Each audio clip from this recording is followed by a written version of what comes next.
ఈ సమయంలో ఒక వాక్య భాగాన్ని మనం చదువుకొని మనం ముందుకు వెళదాం. చూడండి, లూకా సువార్త మీరు బైబిల్ తెరచి లూకా సువార్త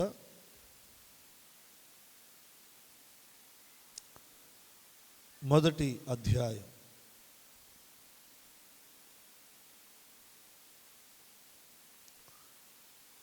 28వ వచనం. ఆ దూత లోపలికి వచ్చి ఆమెను చూచి, దయాప్రాప్తురాల, నీకు శుభం, ప్రభువు నీకు తోడై ఉన్నాడని చెప్పాను. ఆమె ఈ మాటకు బహుగా తొందరపడి ఈ శుభవచనం ఏమిటో అని ఆలోచించుకొనుచుండగా దూత, మరియా, భయపడకము, దేవుని వలన నీవు కృప పొందితివి. ఇదిగో, నీవు గర్భము ధరించి కుమారుని కని ఆయనకు యేసు అని పేరు పెట్టుదు. ఆయన గొప్పవాడై సర్వోన్నతుని కుమారుడు అనబడును. ప్రభు అయిన దేవుడు ఆయన తండ్రి అయిన దావీదు సింహాసనమును ఆయనకిచ్చును. ఆయన యాకోబు వంశస్థులను యుగ యుగములు ఏలును. ఆయన రాజ్యము అంతము లేనిదై ఉండునని ఆమెతో చెప్పాను. ఇన్ని విషయాలు దేవుని దూత మరియకు తెలియచేసిన తరువాత మరియా తనలో ఉన్న ఒక సందేహాన్ని దేవుని దూత దగ్గర వ్యక్తపరుస్తూ ఉంది. 34వ వచనం. అందుకు మరియా, నేను పురుషుణ్ణి ఎరుగని దాననే, ఇది ఎలాగూ జరుగునని దూతతో అనగా. ఇది ఎలాగూ జరుగునని దూతతో అనగా. ఇంపాసిబుల్. మరియా ఆలోచన, మరియా మనసులో ఉన్న సందేహం ఏంటంటే, దేవుని దూత తనతో చెప్పిన మాటలన్నీ చాలా బాగున్నాయి,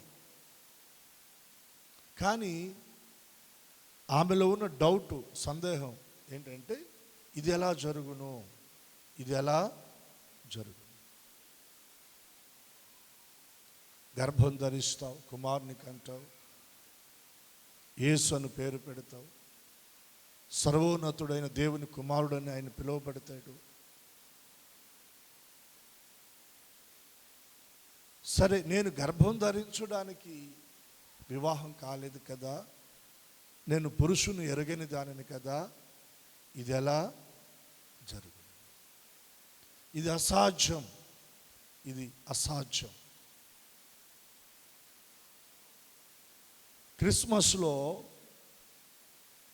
ఈ రాత్రి ఒక మాట నేను మీ ముందు ఉంచుతూ ఉన్నాను. ఏంటి ఆ మాట అంటే, అసాధ్యమైన దానిని ప్రభువైన యేసుక్రీస్తు ఆయన జననము ద్వారా దానిని ఆయన ఏం చేశాడంటే సాధ్యము చేశాడు. మరి అడుగుతూ ఉంది, ఇది ఎలా జరుగును, నేను పురుషుని ఎరుగని దాననే. వాస్తవం, మరియమ్మ చెప్పిన మాటలు 100% నిజం. ఆమె కన్య, పురుషుని ఎరగకుండా గర్భం ధరించడం అన్నది చరిత్రలో అది ఎక్కడ కూడా జరిగిన పరిస్థితులు ఆదాము మొదలుకొని నేటి వరకు ఎక్కడ కూడా చూడలేదు. ఇది ఎలా జరుగుతుంది? జరగదు, ఇది అసాధ్యం. ఎలా జరుగుతుంది? మన జీవితంలో కూడా కొన్ని మన ముందు ఎలా ఉంటాయంటే, అవి మనకు అసాధ్యంగా అనిపిస్తాయి. మన శక్తికి, మన సామర్థ్యానికి, మన ముందున్న పరిస్థితులకు, ప్రకృతి ధర్మానికి, ఆరోగ్య శాస్త్రానికి, వైద్య శాస్త్రానికి ఇవి అసాధ్యం, చరిత్రలో ఇలా జరిగినట్టుగా ఎక్కడా లేదు అనేటువంటి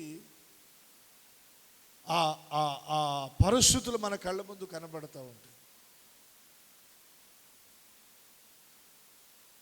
అయితే మనకు అసాధ్యం, దేవునికి సమస్తము సాధ్యం. మనకు అసాధ్యం, దేవునికి సమస్తము సాధ్యం. ఒక రోజున అబ్రహాముతో దేవుడు అన్నాడు, మరలా మీదటికి ఈ కాలాన నేను మిమ్మల్ని దర్శిస్తాను, నీ భార్య అయిన శారా కౌగిట కుమారుడు ఉంటాడు. అప్పటికి అబ్రహాము గారి వయసు 99 సంవత్సరాలు, శారమ్మ వయసు దగ్గరగా 90 సంవత్సరాలు. దైవజుడైన పౌలు గారు వారిని గురించి రోమపత్రికలు ఏమని వ్రాసాడంటే, అబ్రహాము శరీరం అంట మృతతుల్యమైపోయింది అంట. ఏమైపోయింది? మృతతుల్యమైపోయిన అబ్రహాము శరీరాన్ని, అబ్రహాములో ఉడికిపోయిన ఆ బలము, జీవం ఉడికిపోయి ఉన్నటువంటి వ్యక్తి దగ్గరకు వచ్చి దేవుడు అంటున్నాడు, అబ్రహమా, మీదటికి నేను మరలా మిమ్మల్ని దర్శిస్తాను, నీ భార్య అయిన శారా కౌగిట కుమారుడు. అబ్రహం ఇప్పుడు ఎలా ఆలోచించాలి? ఇది ఎలా జరుగుతుంది? మరియమ్మ గారు అన్నట్టు, ఇది ఎలా? నా శరీరం మృతతుల్యమైపోయింది, నాలో బలము ఉడికిపోయింది, నాలో ఇంక జీవం లేదు,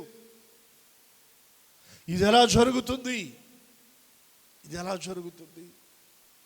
ఈ మాట అబ్రహాంతో దేవుడు పలుకుతున్నప్పుడు గుడారములో ఉన్న శారా ఆ మాట విని ఆమె నవ్వుకుందంట.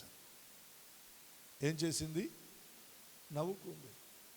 చెప్పడానికి వినడానికి ఈ మాటలు బాగానే ఉన్నాయి, కానీ ఇది ఎలా జరుగుతుంది? ఆమెలో ఉన్న సందేహం ఏంటి? స్త్రీ ధర్మం నిలిచిపోయింది, నా గర్భము ఉడికిపోయింది, గర్భం ఉడికిపోయినటువంటి నా గర్భంలో నుండి కుమారుడు వస్తాడా? ఇది ఎలా జరుగుతుంది? ఇది ఎలా జరుగుతుంది? ఇది జరగదు. ఇది స్త్రీ ధర్మానికి విరుద్ధం.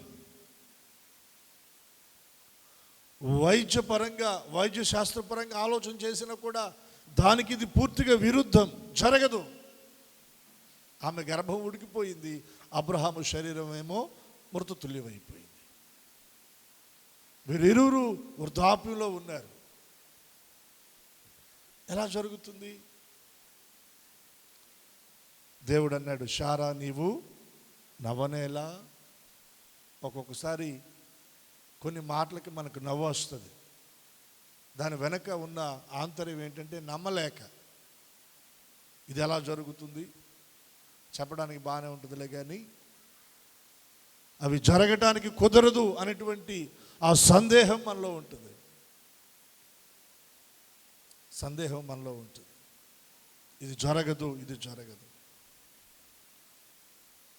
అప్పుడు దేవుడు అన్నాడు శారాతోటి, శారా, నీవు నవ్వనేలా.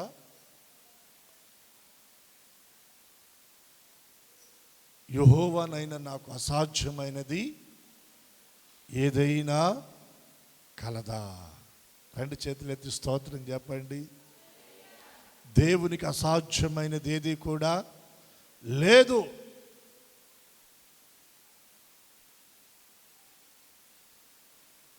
దేవునికి అసాధ్యమైనది ఏది కూడా. ఇప్పుడు నేను ఈ మైకు ఉపయోగిస్తున్నాను. ఇది దాదాపుగా ఒక 4-5 సంవత్సరాలు ఉపయోగించాను. దాని సర్వీస్ అయిపోయి బాగా రిపేర్కి వచ్చేసింది అనుకుందాం. దాన్ని తిరిగి బాగు చేయటం నా వల్ల కాదు, కానీ దాన్ని తయారు చేసిన ఇంజనీర్ ఉంటాడు చూడండి, అది ఆయన చేతుల్లోకి వెళ్తే దాన్ని ఏం చేయగలడు? ఆయన పునర్నిర్మాణం అని దాన్ని చేయగలడు. ఇప్పుడు శారమ్మ డౌట్ ఏంటి? గర్భం ఉడికిపోయింది, మా ఆయన వృద్ధాప్యలో ఆయన శరీరం మృతతుల్యమైపోయింది, ఆయనలో బలం ఉడికిపోయింది, మాకెలా పిల్లలు పుడతారు? వాళ్ళని నిర్మించింది ఎవరు? వాళ్ళని సృష్టించింది ఎవరు? వాళ్ళకి జీవాన్ని ఇచ్చింది ఎవరు? దాన్ని మరలా ఆ ఉడికిపోయిన బలాన్ని పునర్నిర్మించటం ఆయనకి అసాధ్యమా? శారమ్మ జీవితంలో ఆ ఋతుక్రమాన్ని లేదా ఉడికిపోయిన ఆమె గర్భాన్ని మరలా జీవంతో నింపటం ఆయనకి అసాధ్యమా? కలుగునుగాక అంటే సృష్టి అంతా కూడా, ఆకాశము కలుగునుగాక అంటే భూమి కలుగునుగాక అంటే కలిగింది. భూమి మీద ఉన్నటువంటి కోట్ల కొలదిగా ఉన్న జీవరాశులు కలుగునుగాక అంటే, ఉడిగిపోయిన గర్భం జీవము కలుగునుగాక అని ఒక మాట అంటే ఏమవుతుంది చెప్పండి? దేవునికి ఒకసారి స్తోత్రం చెల్లిద్దాం. ఇది ఎలా జరుగుతుంది? ఇది జరగడానికి అవకాశం లేదు కదా. అవకాశం లేదు. కానీ దేవుడు ఇన్వాల్వ్ అయితే, దేవుడు పూజ తీసుకుంటే, దేవుడు జోక్యం చేసుకుంటే, నీ పక్షంగా దేవుడు నిలబడితే, నీ పక్షంగా దేవుడు మాట్లాడితే అది ఖచ్చితంగా సాధ్యమవుతుంది. వ్యక్తిగతంగా, కుటుంబపరంగా, మన చేతి పనిలో, వ్యాపారంలో, పిల్లల చదువుల్లో కొన్ని సమస్యలు మన ముందు అసాధ్యంగా నిలబడి ఉన్నాయి. కొన్ని ఆర్థికపరమైన రుణ సమస్యలు మన ముందు అసాధ్యంగా నిలబడి ఉన్నాయి. కొన్ని ఆరోగ్యపరమైనటువంటి అనారోగ్య పరిస్థితులు మన ముందు అసాధ్యంగా నిలబడి ఉన్నాయి. డాక్టర్లు చెప్తున్నారు ఇంక ఇది తగ్గదు, దీనికి వైద్యం లేదు, మెడిసిన్ లేదు, ఇంక అవకాశమే లేదు నీవు అప్పు తీర్చుకోవడానికి. ఏం పనులు ఉన్నాయి నీ చేతుల్లో? ఏం వ్యాపారం ఉంది? చదువులో ఇంకా నువ్వు ముందుకు రానిచ్చలేవు, వ్యాపారంలో నువ్వు వెనకబడ్డావు, ఇక నీ వల్ల కాదు. ఇటువంటి మాటలు మన చెవిన పడవచ్చు. వాస్తవమే, మన వల్ల కాదు, దానికి మనం ఒప్పుకోవచ్చు. కానీ దేవుని వల్ల కాదు అంటే మాత్రం దానికి మనం ఒప్పుకోకూడదు. దేవునికి వల్ల కానిది ఏది కూడా.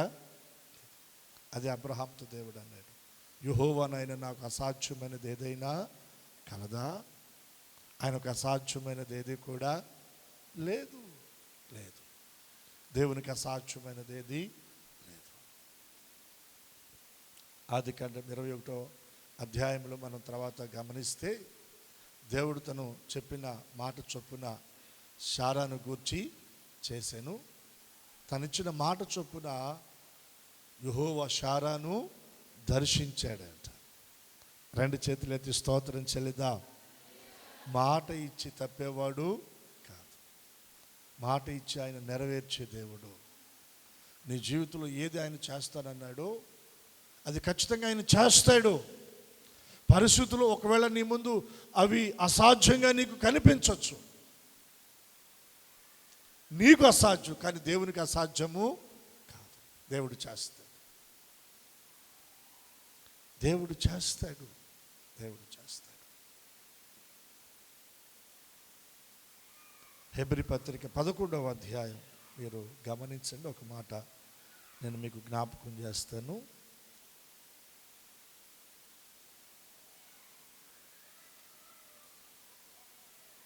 తీసారా?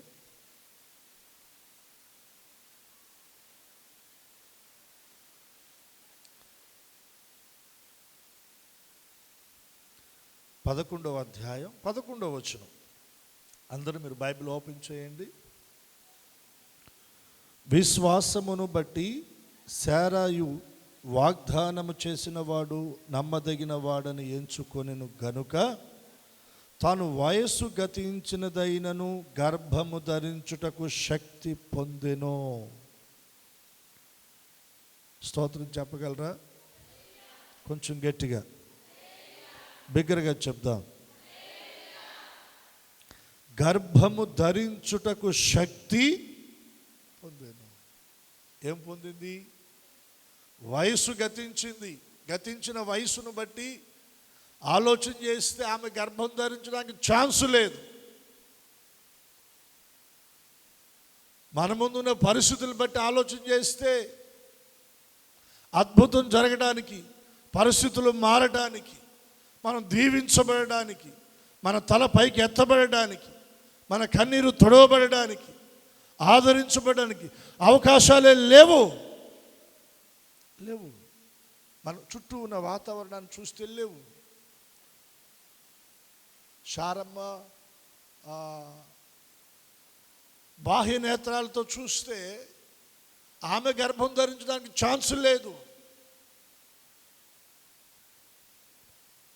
కానీ గర్భం ధరించడానికి శక్తి పొందిందంట. ఎలా పొందింది?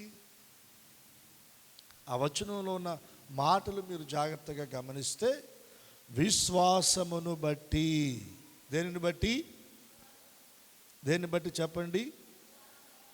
అంటే ఈ రాత్రి నేను మీకు చెప్పదలిచిన మాట ఏంటంటే, మన జీవితంలో మనకు అసాధ్యంగా ఉన్న వాటిని మనం సాధ్యపరుచుకొని వాటిని మనం సాధించాలి అంటే మనం మన మీద కాదు, మనం దేవుని మీద ఆధారపడి విశ్వాసము ద్వారా వాటిని మనం సాధించగలం. విశ్వాసము ద్వారా అసాధ్యమైనవి సాధ్యమవుతాయి. విశ్వాసమును బట్టి చూడండి ఆ మాట. శారయు వాగ్దానము చేసిన వాడు ఏమనించింది? చెప్పండి, ఏమనించింది?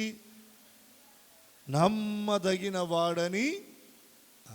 ఈ మాట మీ హృదయంలో ఉండనివ్వండి. మనం ఆరాధిస్తూ, మనం స్తుతిస్తూ, మనము సేవిస్తున్న మన ప్రభు ఎవరు చెప్పండి? నమ్మదగిన వాడని. ఎంచామా? ఎప్పుడైనా నమ్మదగిన వాడని మనం ఎంచామా? ఎప్పుడైనా విశ్వసించామా? బలంగా నమ్మామా? ఆలోచించేయండి.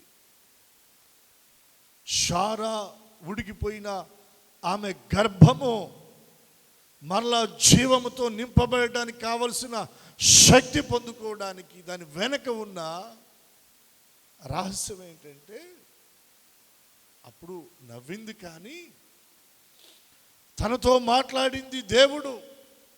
ఆయన సర్వశక్తిమంతుడు, ఆయన మాట ఇచ్చి నెరవేర్చేవాడు. వాగ్దానము చేసి దాన్ని నెరవేర్చుటకైనా శక్తిమంతుడు.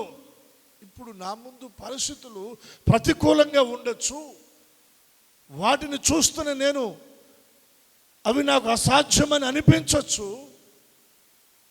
కానీ నాకు వాగ్దానము చేసిన నా దేవుడు నమ్మదగిన వాడు, నమ్మదగిన వాడు అని ఎంచి, ఎప్పుడైతే ఎంచిందో గర్భము ధరించడానికి ఆమెలోనికి శక్తి. అంటే ఇక్కడ మన పరిస్థితులు మారటానికి మూలం ఎక్కడ దాచబడి ఉందో తెలుసా?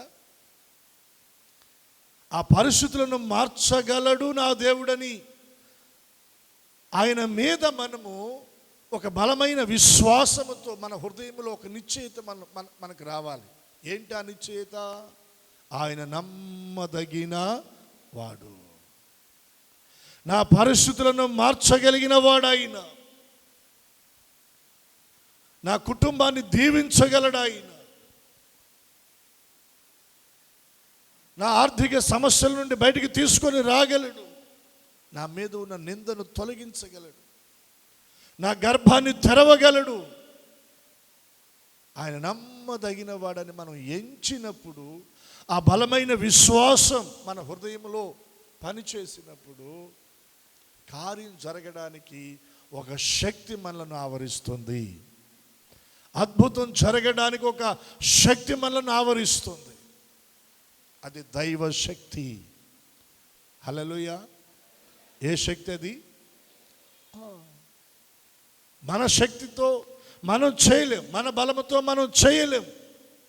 కానీ దేవుని శక్తితో, దేవుని బలముతో చేయగలం.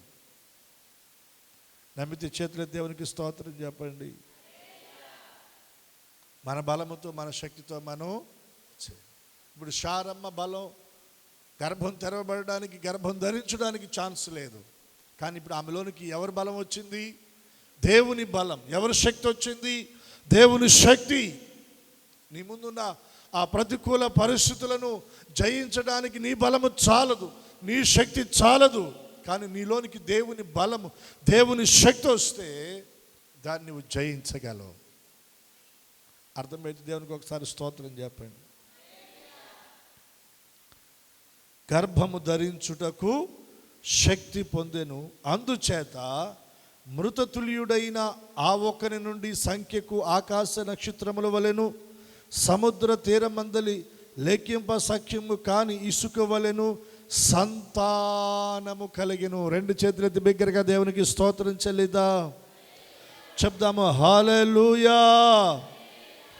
ఎవరి నుండి అంట? మృతతుల్యుడైన ఆ ఒక్కని నుండి. అబ్రహాము శరీరము మృతతుల్యమైపోయింది అంటే మరణానికి దగ్గరగా ఉన్నాడు, చావుకు దగ్గరగా ఉన్నాడు. ఆయనలో బలము లేదు, ఉడికిపోయింది. ఆయనలో జీవము లేదు, జీవ కణాలు లేవు. ఆయన చావుకు దగ్గరగా ఉన్నాడని చెప్పుకోవాలి. అటువంటి ఒకని నుండి దేవుడు ఎందరిని తీసుకొని వచ్చాడంట? సంఖ్యకు ఆకాశ నక్షత్రముల వలెను. సంఖ్యకు ఆకాశ నక్షత్రముల వలెను సముద్ర తీరమందలి లెక్కింప సఖ్యము కాని ఇసుక వలెను సంతానమును. అంత సంతానాన్ని ఒక్క నలుసుంటే చాలు అనుకుంటే దేవుడు ఎంతమందిని ఇస్తానన్నాడు? ఎంతమందిని ఇచ్చాడు? మనం ఏదో కొద్దిగా అడిగితే, కొద్దిగా కాదండి, మన ఊహకు మించిన దాన్ని దేవుడు మన చేతిలో పెడతాడు.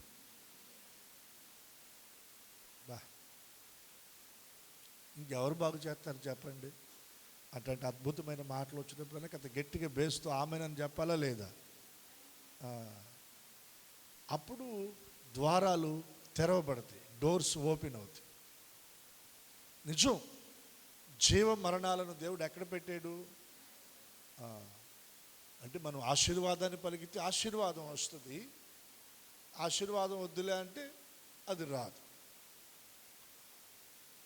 ఒక అద్భుతమైన మాట మన కొరకు దేవుడు సేవకు నోట నుండి విడుదల చేసినప్పుడు దాన్ని మనం ఏం చేయాలి? రిసీవ్ చేసుకోవాలి. ఎలా? ఆమేనని దానికి మన స్పందన మనం తెలియచేయాలి. అప్పుడు వెంటనే అది మనం పొందుకుంటాం. ఒక విత్తనంగా అది మన జీవితంలో పడుతుంది. ఒక రోజున అది మొక్కై చెట్టై వృక్షమై ఫలాలను తీసుకొస్తుంది.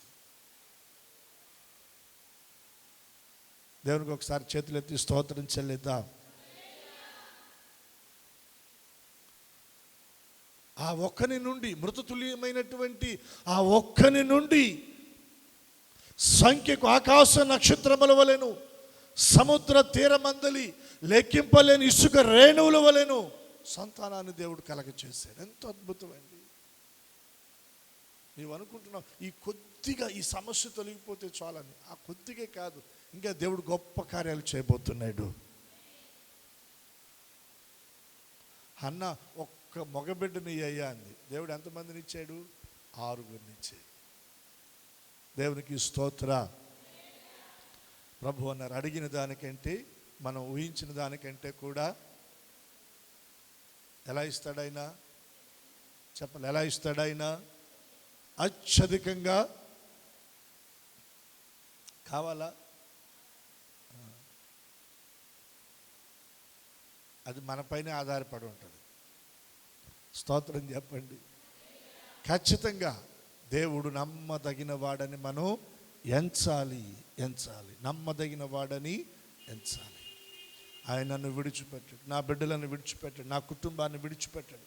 ఆయన నన్ను దీవిస్తాడు. దీవించడానికి ఆయన సమర్థుడు, దీవించడానికి ఆయన శక్తి కలిగిన వాడు. నా కుటుంబాన్ని ఈ స్థితి నుండి లేదా ఈ దయానీయమైనటువంటి ఈ పరిస్థితుల నుండి ఆయనను పైకి తీయడానికి ఆయన సమర్థుడు.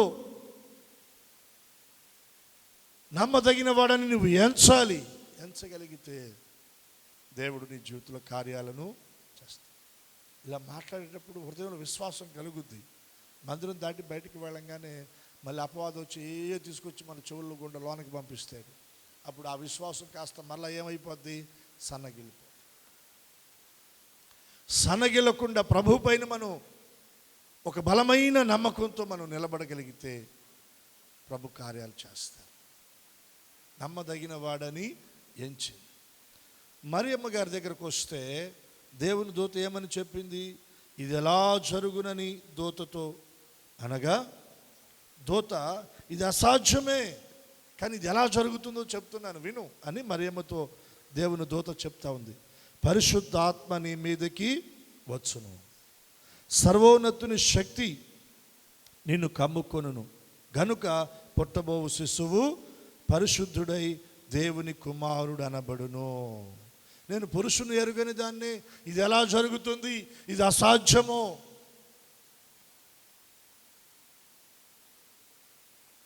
వైద్య రంగం దీన్ని యాక్సెప్ట్ చేయదు, సృష్టి ధర్మం దీన్ని యాక్సెప్ట్ చేయదు, స్త్రీ ధర్మము దీన్ని ఒప్పుకోదు.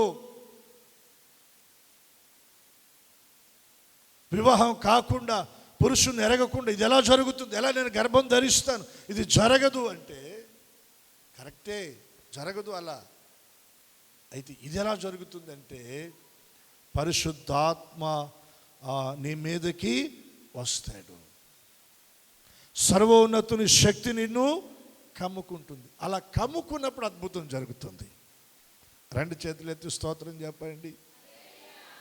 ఇది ఎలా జరుగుననేటువంటి ఒక పెద్ద క్వశ్చన్ మరి అక్కడ పెడితే దానికి సమాధానం ఇది ఎలా జరుగుతుందంటే, పరిశుద్ధాత్మ నీ మీదకి వచ్చినప్పుడు, సర్వోన్నతుని శక్తి నిన్ను కమ్ముకున్నప్పుడు. రాత్రి నేను మీకు చెప్తున్న మాట ఏంటంటే, ఒక అద్భుతం నీ జీవితంలో జరగాలి. నీ తోబుట్టులు, బంధువులు, నీ పిల్లలు, లేకపోతే తల్లిదండ్రులు, లేకపోతే ఇరుగు పొరుగు వారు, వారందరూ నీ విషయంలో ఇదిగో ఇది జరగదు, ఇది జరగదు, ఇది జరగదు, జరగడానికి అసాధ్యం అని ఒక ముద్ర వేశారు. వాస్తవమే, ఆలోచన చేస్తే, వాస్తవమే ఆలోచన చేస్తే పరిస్థితులు అలాగే ఉన్నాయి.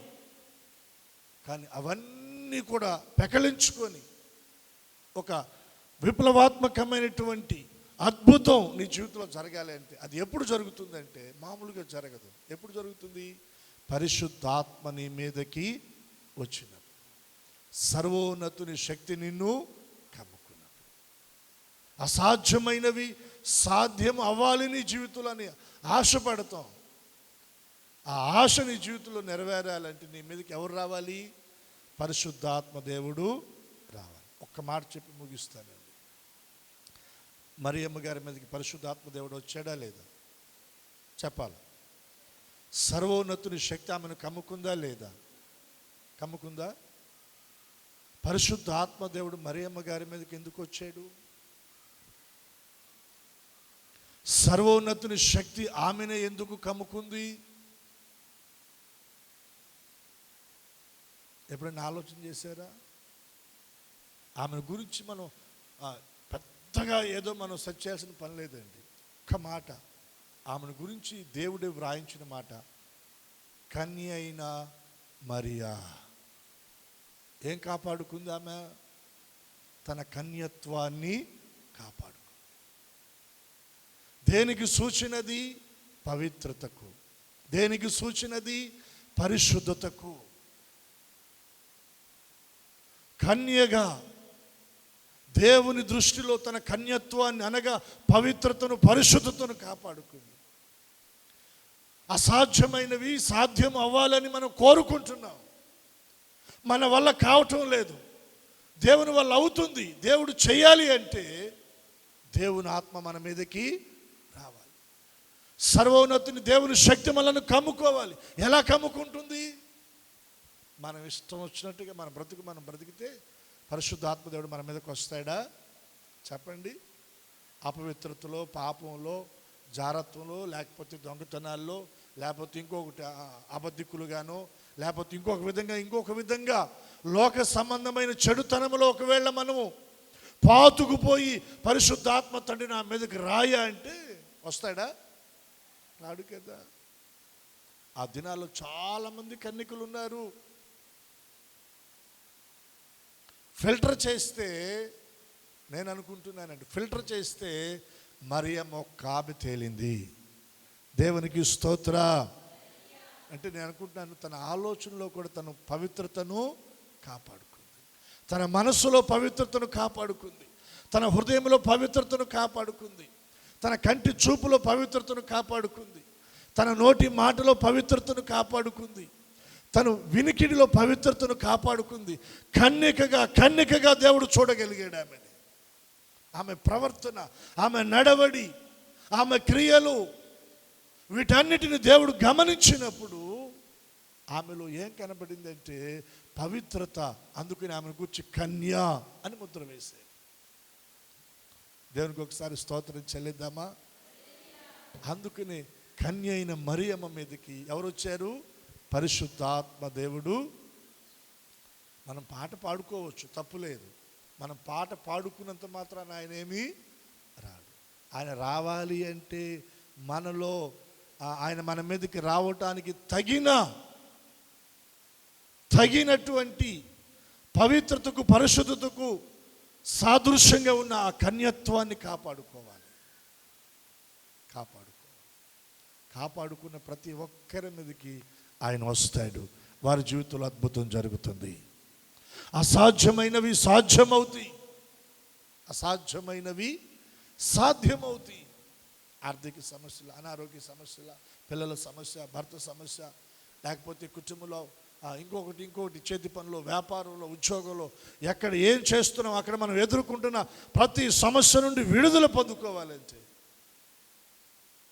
పరిశుద్ధాత్మ దేవుని ఆ అభిషేకం మన మీదకి వస్తే మనం వాటిని పొందుకోగలం. పేతురు గారు ఎంత పిరుకోడండి. ఓ చిన్న పిల్ల వచ్చి అడిగింది, నువ్వు ఆయనతో కూడా ఉన్నవారిలో ఒకడివి కదా అని. ఏమన్నాడు ఆయన? అబ్బే అసలు ఆయన ఎవరు నాకు అన్నాడా లేదా? అసలు ఆయనకి నాకే సంబంధం లేదన్నాడు. పెద్దవాళ్ళు కాదు, సైనికులో, బంట్రోతులో, అధిపతిలో వచ్చే నువ్వు కూడా యేసుతో ఉన్నవాడు అని అంటే వారికి భయపడ్డాడు అనుకోవచ్చు. ఎవరు వచ్చి అడిగింది పేతురు గారిని? ఓ చిన్న పిల్ల వచ్చి అడిగింది, నువ్వు ఆయనతో కూడా ఉన్నవారిలో ఒకడు కదా అని. వెంటనే గట్టిగా మాట్లాడు, అసలు ఆయన ఎవరో నాకు ముమ్మారు అన్నాడు. ప్రభు శిలువ మరణం, పునరుద్ధానం జరిగిన తర్వాత, పరలోకానికి ఆయన ఆరోహణమై వెళ్ళిన తర్వాత పేతురు గారు, శిష్యులు, ఇంకా కొందరు స్త్రీలు అందరూ కలిసి మేడగదిలో ఏం చేశారు? కనిపెట్టి ప్రార్థన చేశారు.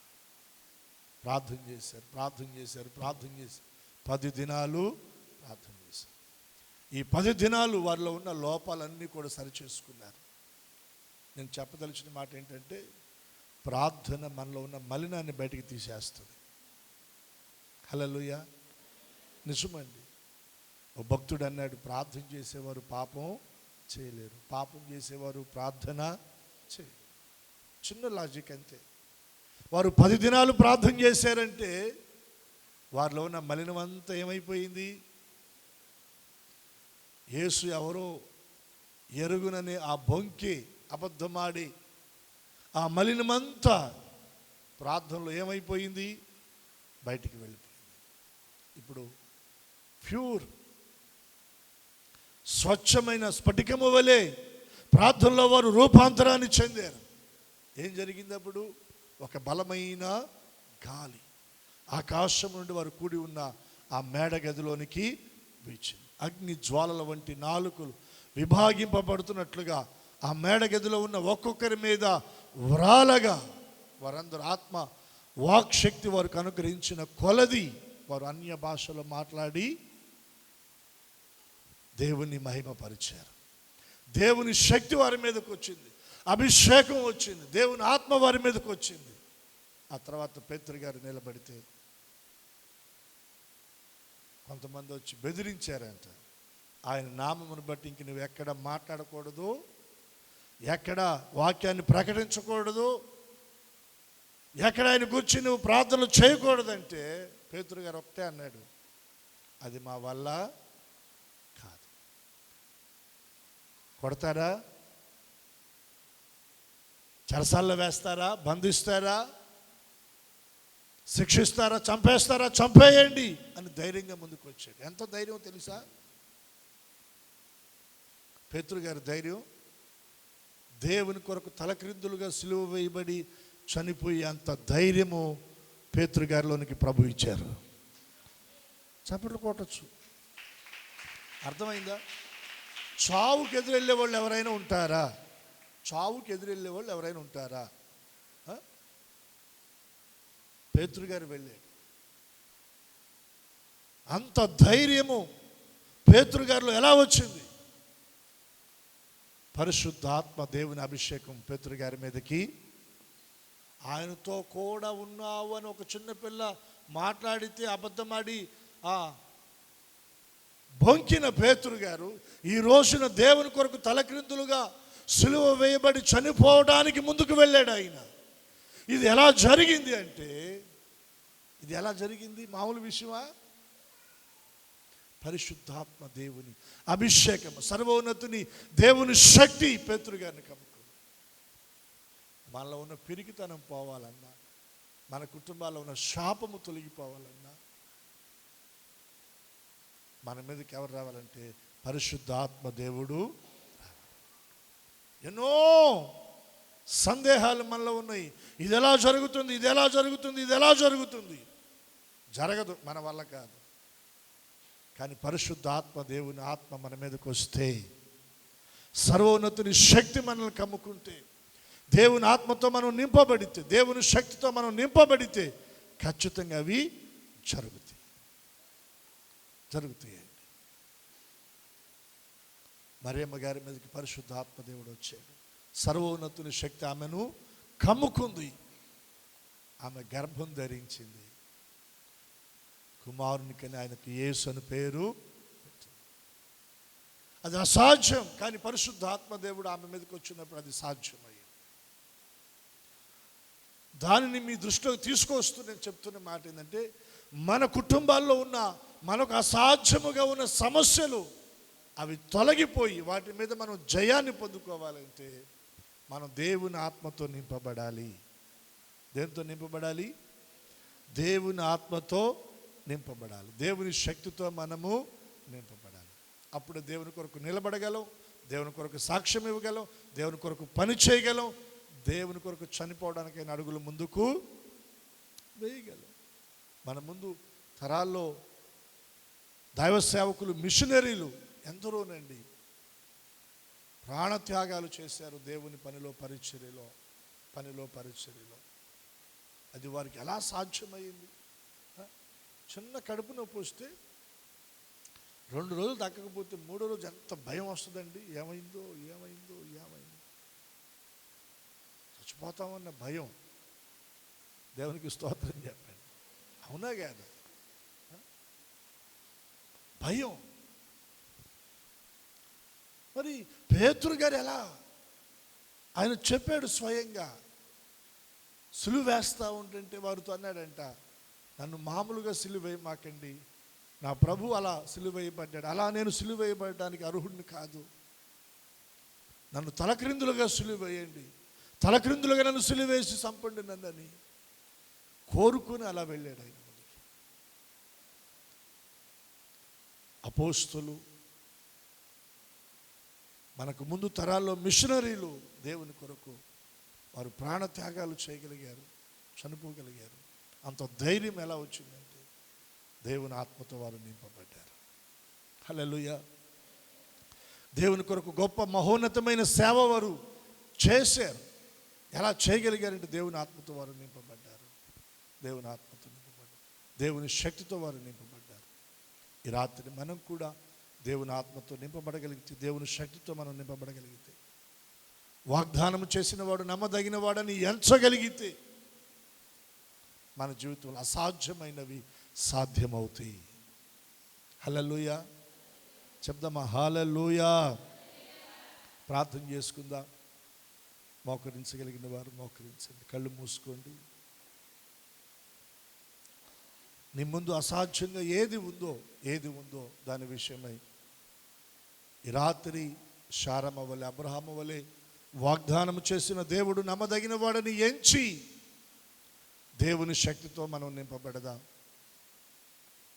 మరియమ్మతో దేవుని దూత మాట్లాడుతూ ఉంది.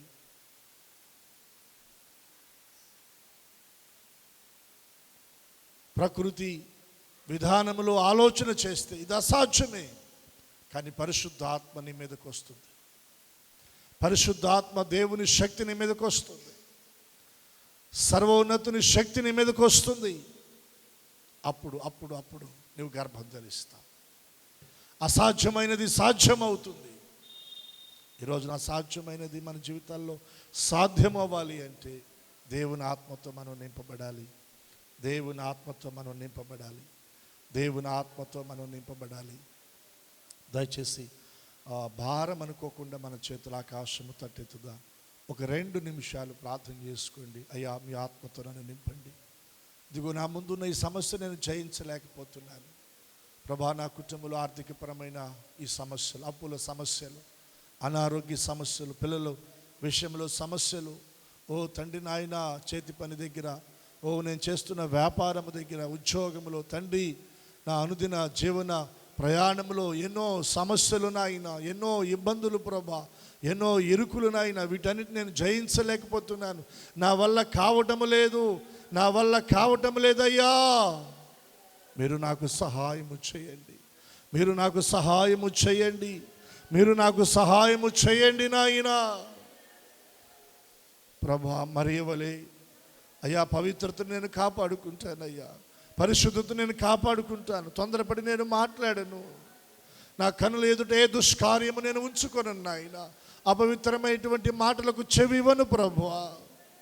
దుష్టుల మార్గంలో నేను నడవనయ్యా, పాపుల మార్గాన నేను నిలవనయ్యా. నా ప్రవర్తన దిద్దుకుంటాను తండ్రి, నా క్రియలు సరిచేసుకుంటానయ్యా. మీ సన్నిధిలో నీ కొరకు బ్రతుకుతాను ప్రభా. సహాయమును దయచేయండి నాయన. ప్రభా, మీకు వందనాలు. అసాధ్యమైనవి సాధ్యం అవ్వాలి, అద్భుతము జరగాలి. నా కుటుంబంలో, నా బిడ్డల జీవితంలో అద్భుతము జరగాలి. నా యజమానుని జీవితంలో అద్భుతము జరగాలి నాయన. కార్యము చేయండి ప్రభా, కార్యము చేయండి నాయన. ఈ అప్పుల సమస్యలతో నలిగిపోతున్నానయ్యా, కృంగిపోతున్నానయ్యా. నా వల్ల కావటం లేదు ప్రభా, పైకి లేవలేకపోతున్నానయ్యా. వడ్డీల పాలు వెళ్ళిపోతా ఉంది కష్టార్జితము తండ్రి.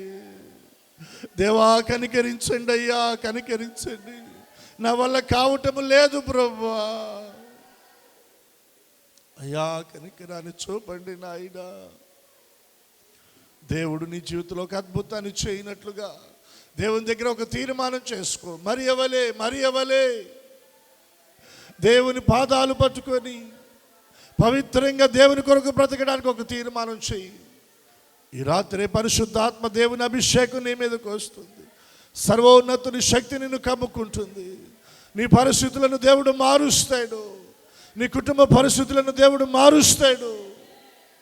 నీ మీద ఉన్న నిందను దేవుడు తొలగిస్తాడు. మృతతుల్యమైన పరిస్థితుల నుండి విడిపిస్తాడు. నిన్ను బ్రతికిస్తాడు. నీ కుటుంబాన్ని కడతాడు. నీ తలను పైకెత్తుతాడు. నిన్ను దీవిస్తాడు ఆయన. దేవుని దగ్గర ఒక తీర్మానం ప్రభు దగ్గర చేసుకో. ఒక తీర్మానం ప్రభు దగ్గర చేసుకో. మరి ఎవరి నేను కూడా బ్రతుకుతాను ప్రభా, పరిశుద్ధతను కాపాడుకుంటానయ్యా, కాపాడుకుంటాను తండ్రి. ఓ తీర్మానం ప్రభు దగ్గర చేసుకో. హల్లెలూయా, హల్లెలూయా. స్తోత్రం, స్తోత్రం, స్తోత్రం, స్తోత్రం, స్తోత్రం. హల్లెలూయా, హల్లెలూయా. ప్రార్థన చేసుకుందాం. పరిశుద్ధ తండ్రి నాయన, మీకు వందనాలు. ఈ రాత్రికాల సమయంలో తండ్రి నాయన, విత్తబడిన మాటలు మా హృదయాల్లో నీరు కట్టి ఫలింపచేయండి. ఇది ఎలా జరుగును? అవునయ్యా, మా వల్ల కాదు, మేము చేయలేము ప్రభా, మా బలము చాలదు నాయన, ఇది మాకు అసాధ్యము తండ్రి.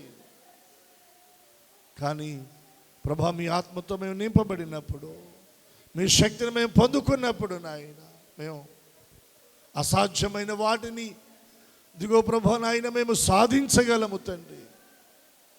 అబ్రహాము, శారా జీవితంలో మీరు అద్భుతం చేశారయ్యా. దేవా, మా జీవితాల్లో, మా కుటుంబాల్లో నాయన మీరు అద్భుతం చేయండి. ఈ రాత్రి ఎవరైతే మోకరిల్లి మీ సన్నిధిలో ప్రార్థన చేస్తున్నారు, ఎవరైతే హృదయాన్ని కుమ్మరించి ప్రార్థన చేస్తున్నారు, ఎవరైతే తీర్మానంతో మీ సన్నిధిలో ప్రార్థన చేస్తున్నారో తండ్రి, అటు వారందరినీ మీరు దర్శించి వారి జీవితాల్లో మీ ఘన కార్యాలను మీరు జరిగించి దీవించి మహిమ పొందమని యేసు ఘననామమును ప్రార్థించి అడుగుచున్నాము తండ్రి. ఆమేన్.